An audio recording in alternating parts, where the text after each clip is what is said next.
हमारा यहाँ पर टॉपिक चल रहा था क्लास 11th का सेल बायोलॉजी। हमने प्रीवियस लेक्चर में देखा था यूकेरियोटिक सेल का इंट्रोडक्शन और प्लांट सेल और एनिमल सेल में डिफरेंस देखा था।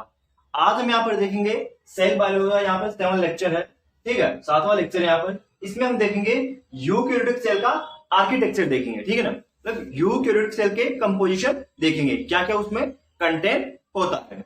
तो स्टार्ट करते हैं। जैसे एक सेल होती है यूकेरियोटिक सेल, जैसे मान लो ये एक सेल है, ठीक है। अब इस सेल में सबसे जो आउटर लेयर होती है वो सबसे होती है सेल वॉल, ठीक है, सबसे पहले होती है सेल वॉल, ठीक है। देन यहाँ पर होता है प्रोटोप्लास्ट, ठीक है, इसके अंदर की तरफ होता है प्रोटोप्लास्ट। अब प्रोटोप्लास्ट को अपन ऐसे बोल सकते हैं सेल मेम्ब्रेन प्लस प्रोटोप्लाज्म को मिलाकर बोलते हैं अपन प्रोटोप्लास्ट। मैंने क्या बोला, एक यहाँ पर अपन सेल लेते हैं, ठीक है ना। सेल की सबसे आउटर लेयर होती है अपनी cell wall.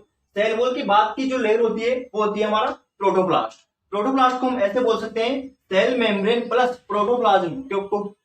Cell membrane plus protoplasm क्या बोलते हैं, प्रोटोप्लास्ट बोलते हैं। अब आगे देखते हैं, ये तो होगी सेल मेम्ब्रेन, ठीक है, इसके जस्ट नीचे क्या होती है सेल मेम्ब्रेन। सेल मेम्ब्रेन नीचे प्रोटोप्लाज्म। अब प्रोटोप्लाज्म क्या होता है, प्रोटोप्लाज्म बोलते हैं साइटोप्लाज्म प्लस न्यूक्लियस को, ठीक है, साइटोप्लाज्म प्लस न्यूक्लियस को क्या बोलते हैं अपन, प्रोटोप्लाज्म बोलते हैं। अब आगे देखते हैं, अब इनका डिवाइडेशन देखते हैं साइटोप्लाज्म का।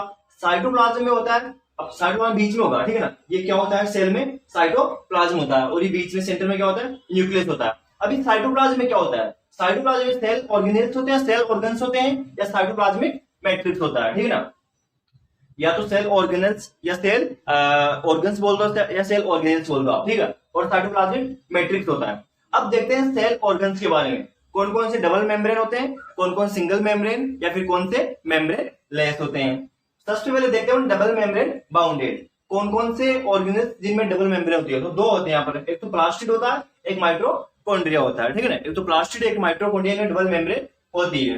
अब सिंगल मेम्ब्रेन वाले सेल ऑर्गेनल्स कौन से हैं, एंडोप्लाज्मिक रेटिकुलम होती है, ओके, गोल्जी बॉडी होता है, स्पेरोसोम होते हैं, पेरोक्सिसोम होते हैं, ग्लाइकोसिसोम होते हैं, लाइसोसोम होते हैं और वैक्यूल होती है। ये सब क्या होते हैं सिंगल मेम्ब्रेन से घिरे होते हैं, ओके, या सिंगल मेम्ब्रेन से बाउंडेड होते हैं। अब देखते हैं जिन पर मेम्ब्रेन नहीं होती, जो क्या होती है मेम्ब्रेन लेस होते हैं, वो होते हैं राइबोसोम होता है, सेंट्रोसोम होता है, गैस वैक्यूल होती है और इंक्लूजन बॉडीज होती है। ये सब क्या होती है मेम्ब्रेन लेस होती है। तो आज का अपना टॉपिक था आज का यूकेरियोटिक सेल का आर्किटेक्चर, ठीक है, यूकेरियोटिक सेल का कंपोजिशन क्या क्या होता है। तो मैंने आपको सबसे पहले बताया एक सेल होती है, सेल में सबसे आउटर लेयर क्या होती है, सेल वॉल होती है। इसके बाद में हमारा प्रोटोप्लास्ट, इसमें सेल मेम्ब्रेन और प्रोटोप्लाज्म आ जाएगा।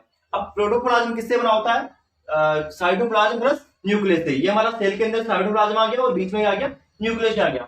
अब साइटोप्लाज्म को देखते हैं अपन, साइटोप्लाज्म में क्या होता है, हमारे कंप्लीट सेल ऑर्गेनल्स होते हैं, जितने भी कोशिका होते हैं, कोशिका वो सब किस में प्रेजेंट होते हैं, हमारे साइटोप्लाज्म में प्रेजेंट होते हैं। Cytoplasm plus cytoplasmic matrix.